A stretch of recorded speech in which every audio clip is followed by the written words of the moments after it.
लक्ष्मी जी 4 बहन भाई, दरिद्रता उसको कहते ज्येष्ठा देवी, फिर लक्ष्मी, फिर दाता, फिर विदाता, ऐसे लक्ष्मी 4 बहन भाई। लक्ष्मी का विवाह और दरिद्रता का विवाह एक साथ हुआ, इनका दुसा मुनि के साथ, उनका विष्णु जी के साथ विवाह हो गया, चले गए। लक्ष्मी को लेकर नारायण स्वर्ग की ओर, बैकुंठ की ओर चले, और दुसा मुनि दरिद्रता को लेकर चले। जैसे ही अपने आश्रम में प्रवेश करने लगे तो दरवाजे पर ही दरिद्रता देवी को अंदर यज्ञ हो रहा था, पूजन हो रही थी, उसकी सुगंध उसको प्राप्त हो गई। प्राप्त हुई तो वो भागी, 1 मिनट ना रुकी और दौड़ कर गई और पीपल के वृक्ष के नीचे बैठ गई दरिद्रता देवी। जब पीपल के पेड़ के नीचे दरिद्रता बैठ गई, दुसा मुनि ने कहा चलती क्यों नहीं हो अंदर? मैं नहीं जा सकती, पहले यज्ञ बंद करवाओ, पूजन बंद। दरिद्रता कहती है मैं वहां रहती हूं जहां पूजन नहीं होती, मैं वहां रहती हूं जहां दिया नहीं जलाया जाता। दरिद्रता कहती है मैं वहां रहती हूं जहां पर पूजन पाठ अनुष्ठान यज्ञ पूजन कुछ ना हो, वहां ये दरिद्रता रहती। बंद करवा। दुसा मुनि बोले ये तो कभी बंद नहीं होगा, तो कह मैं जाऊंगी नहीं, पीपल के पेड़ के नीचे बैठी। दुस्साह मुनि के मन में आ गया, बताओ मेरी पत्नी मेरे घर में नहीं रहो, पीपल के नीचे रहे तो अच्छा लगेगा। दुस्साह मुनि गए दुर्वासा बाबा के पास पूछने के लिए। इतने में लक्ष्मी जी नारायण से बोली, प्रभु मेरी बहन से मिले बहुत दिन हो गए, चलो जरा मिलकर आए। भगवान गए तो लक्ष्मी जी मिठाई का डब्बा ले ए ज्येष्ठा दीदी तेरे लिए कुछ लाई हूं। ज्येष्ठा ने जो डब्बा खोला तो मिठाई का। क्रोध आ गया दरिद्रता को, हरी लक्ष्मी तुम मेरी बहन होकर तुझे ये नहीं मालूम कि मुझे क्या प्रिय और क्या प्रिय? तुझे मालूम है ना कि मुझे खट्टा और तीखा पसंद है, और तू लेकर मीठा आ रही है। फेंक दिया मिठाई का डब्बा, मेरे लिए खट्टा और तीखा लेकर आना था।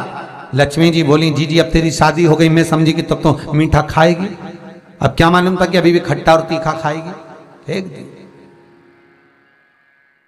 महाराज ये दोनों बहन का विवाह एक साथ हुआ है, इसलिए आज भी दोनों बहन प्रतिदिन घूमने के लिए एक साथ निकलती है। और हमारा शिव महापुराण का चरित्र, विष्णु पुराण का चरित्र, स्कंद पुराण का चरित्र कथा कहती है कि दरिद्रता हमारे घर में प्रवेश ना करे, इसलिए दरवाजे पर नींबू और मिर्ची को टांगा जाता है, जिससे दरिद्रता देवी बाहर की बाहर खाकर चली जाती है, और मिठाई का डब्बा अंदर रखा जाता है, जिससे लक्ष्मी अंदर प्रवेश कर जाती है। मिठाई घर के अंदर और दरिद्रता के लिए नींबू मिर्ची बाहर। ये बात प्रवेश ना चाहिए।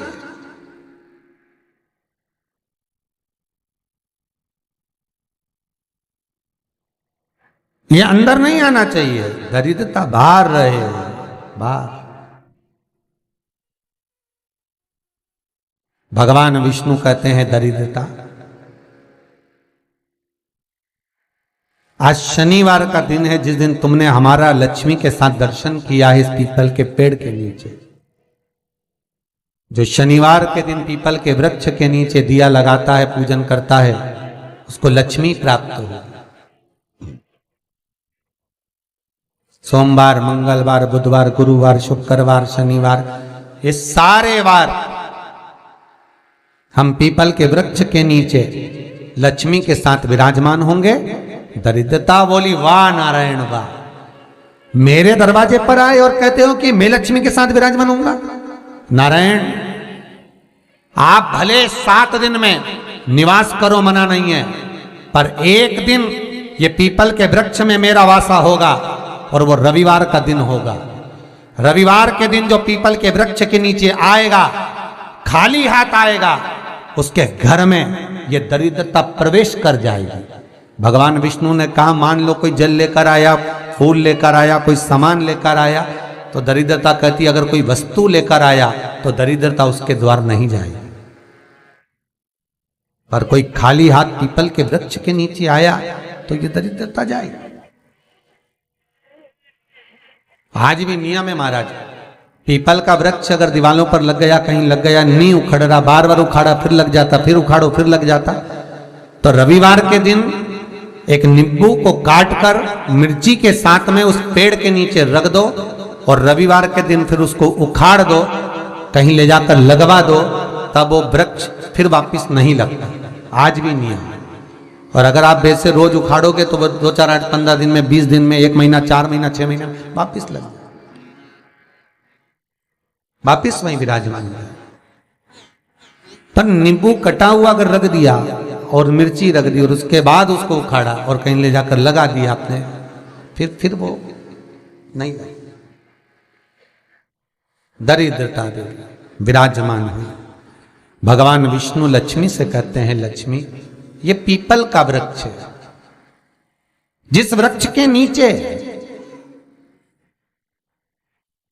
भगवान शिव का ही एक कपिल अवतार, पिपलेश्वर अवतार,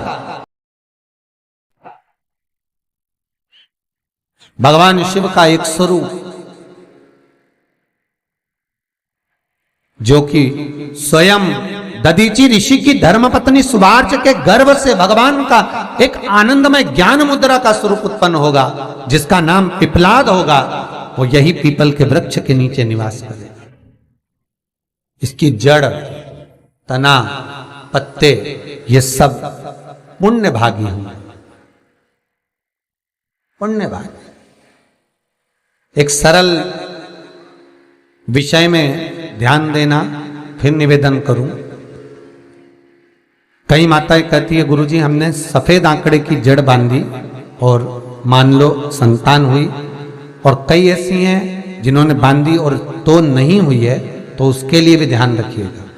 18 साल हो जाएं, 17 साल हो जाएं, 10 साल हो जाएं, 12 साल हो जाएं और घर में बच्चा नहीं है, संतान नहीं है, तो प्रयास करना सफेद आंकड़े की जड़ को लेना, तुमरुका जी का नाम लेकर 21 बार शिवलिंग पे से घुमाना, रजस्वला धर्म के 7वें दिन कमर पर बांध लेना और उसी दिन से एक पीपल का पत्ता मंगवाना, शंकर भगवान पर चढ़वाना और पीपल के पत्ते को गौ माता के दूध में उसको उकलवाना। ठीक है, उकलवाकर ठंडा करवाकर पत्ते को बाहर ठंडा करने में डाल देना। दूध जब ठंडा हो जाए, हथेली पर उस गिलास को रखना और भगवान शिव का तुमरुका जी का नाम लेकर उसको पीना चालू कर देना। लगभग 8 दिन 15 दिन उस दूध का पान कर कर फिर विश्राम करें। महाराज संतान की प्राप्ति अवश्य होगी, संतान अवश्य प्राप्त होगी। पीपल के वृक्ष में स्वयं मेरे भगवान शिव आनंद वास निवास करते हैं। बाबा भोलेनाथ स्वतः निवास कर रहे हैं। केवल एक पीपल के वृक्ष में कितना सुंदर लिखा पद्म पुराण में कि 52,000 ब्राह्मण का एक साथ निवास पीपल के वृक्ष में होता है। एक साथ निवास 52,000 ब्राह्मण का एक साथ निवास पीपल के वृक्ष में है। और महाराज वट वृक्ष में भगवान ब्रह्मा का तो निवास है ही, पर वट वृक्ष में योगनियों का निवास भी है। जैसे नीम के वृक्ष में भी योगनियों का निवास होता है, वट वृक्ष में भी। ये 2 पेड़ जो ऐसे होते हैं, नीम का पेड़ और बड़ का पेड़, ये कहीं पर भी लगे हो, इसके पास में से आप जब निकल कर जाएंगे तो आपको थोड़ा सा मन में हल्का सा भय सा लगेगा। 2 वृक्ष से, एक नीम का एक बड़ का। बट वृक्ष, बड़ का पेड़ और नीम का पेड़। जब बड़ वृक्ष के साथ में पास में से आप निकल कर जाएंगे, या अंधेरा है या शाम का समय, आप बड़ वृक्ष के करीब में से निकल कर जा रहे हैं, तो थोड़ा सा मन में एक सा लगेगा जैसे कोई बैठा है, कोई देख रहा है। भगवान शिव का वास।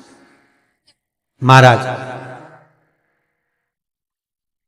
फिर निवेदन करा, आगे जो चरित्र कहा बाबा का, उसी तरह बेलपत्री का जो वृक्ष होता है उसकी जो जड़ होती है वह भी पूज्य है, भगवान शिव का ही स्वरूप है, भगवान शंकर का ही। हमारा तो निवेदन है आप सबसे एक कि यदि शरीर में बहुत रोग घेर कर रखे हैं, आपको बहुत रोगों ने घेर रखा है, तो प्रत्येक सोमवार शंकर के मंदिर पर जाइए, शंकर जी पे चढ़ी हुई एक बेलपत्र उठाइए, औषधि के रूप में शिव जी का नाम लीजिए और शंकर के दरवाजे पर बैठकर उसको चबा चबा कर खार कर घर आ जाइए। एक आध महीना कर कर देखो, मुझे उम्मीद है, मेरे विश्वनाथ पर मुझे विश्वास है कि तुम्हारी दवाइयां तो कम हो जाएगी और ये औषधि के रूप में तुम खाते रहोगे, चाहे वो शुगर हो, बीपी हो, चाहे दर्द हो, कमर का, घुटने का, जो भी आपको तकलीफ, बस उसका स्मरण करो, एक दो बार करके तो देखो।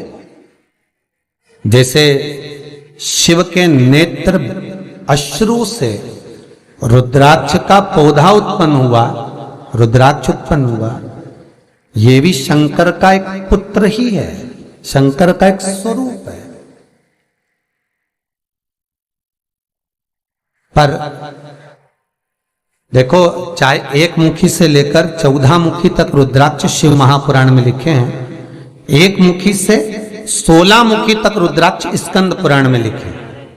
ठीक है, कोई कहे गुरुजी रुद्राक्ष 16 मुखी तक होते हैं और आप 14 मुखी तक बताते हो। शिव महापुराण में 1 से 14 लिखे हैं, विद्येश्वर संहिता में। शिव महापुराण की विद्येश्वर संहिता को उठाएंगे तो उसमें लिखा मिलेगा 1 मुखी से लेकर 14 मुखी तक रुद्राक्ष होते हैं। पर स्कंद पुराण में वेद व्यास जी लिखते हैं कि 1 मुखी से लेकर 16 मुखी तक रुद्राक्ष होते हैं।